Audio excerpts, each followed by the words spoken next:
ce qui est plaisant dans cette Coupe du Monde, les gars, c'est que ça me rappelle vraiment, c'est un combo de beaucoup de rivalités, tu vois. C'est une rivalité entre nouvelle génération, petite, moyenne génération et ancienne génération, tu vois. Si je prends par exemple Yamal, tu vois, Yamal, disons, pour sa génération, peut-être c'est Olysée, tu vois, un petit peu Olysée, même si Olysée, pardon, il est un peu plus âgé, mais moi je compare Yamal Olysée, tu vois, côté passe, tout ça, et un peu technique.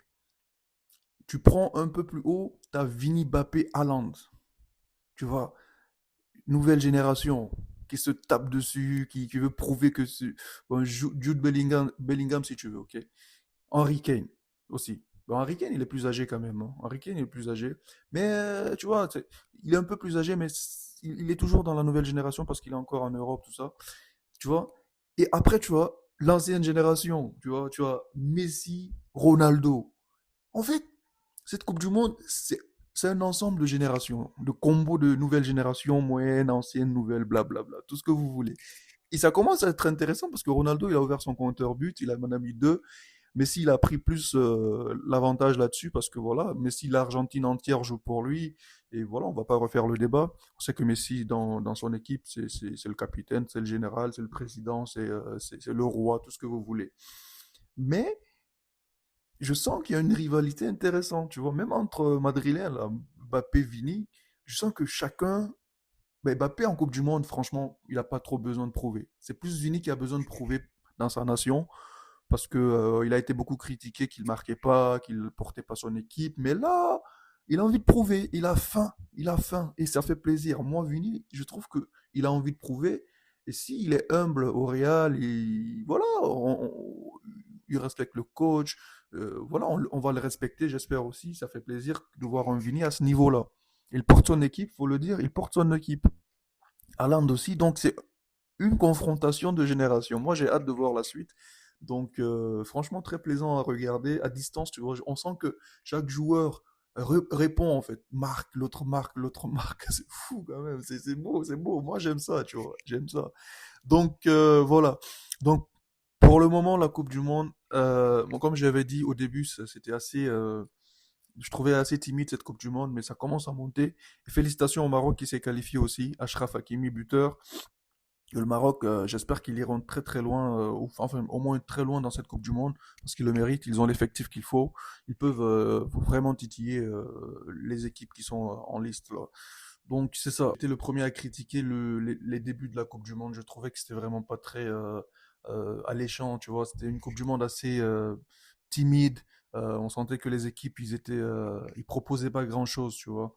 Donc je trouve que cette Coupe du Monde commence à ressembler à une vraie Coupe du Monde, notamment avec le retour de Neymar aussi, ça fait plaisir. On sent que Neymar, c'est pas trop la grande forme aussi parce que voilà, on sait il était blessé, etc. Il avait beaucoup de choses qui n'allaient pas. Mais ça fait plaisir, les gars. Moi, je trouve que cette Coupe du Monde commence à être intéressante. Je vais m'expliquer pourquoi. Notamment, la première chose qui me dit que cette Coupe du Monde va encore être plus intéressante, c'est parce que les stars sont présents, les gars. Je trouve que chaque équipe a sa star, sa grosse star. Si je prends le Portugal, on sait que c'est CR7, la grosse star. À côté, t'as Bruno, t'as les gars à côté, tu vois, qui évoluent dans de gros championnats aussi, mais qui sont vraiment pas des icônes dans leur pays, tu vois. Tu prends l'Argentine, t'as Messi, ça on ne discute même pas. Tu prends la France, là il y a pas mal de stars, mais en vrai, l'équipe de France, c'est Mbappé, la tête d'affiche. Après, t'as Dembouz, t'as Olysée qui viennent après, mais c'est Mbappé. Tu prends le Brésil, c'est Vini, donc, incontestablement c'est Vinicius, donc on sait très bien, mais il y a eu le retour de Neymar.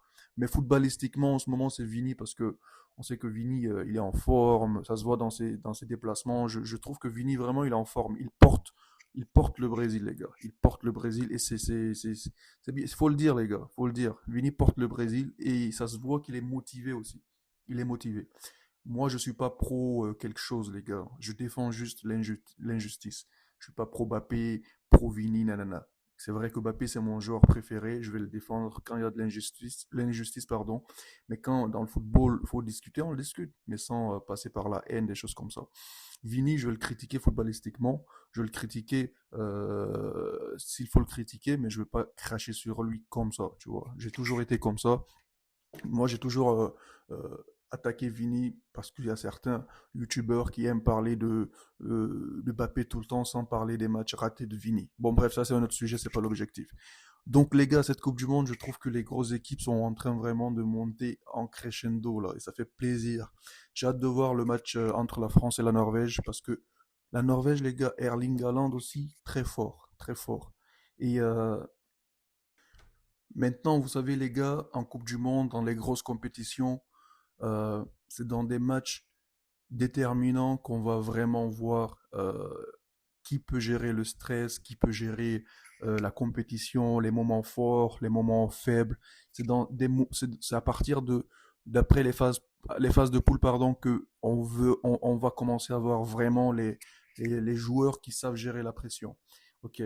Si on prend par exemple Kylian, Messi, CR7, c'est des gens qui ont déjà joué cette Coupe du Monde plusieurs, mais ils connaissent un peu cette pression-là.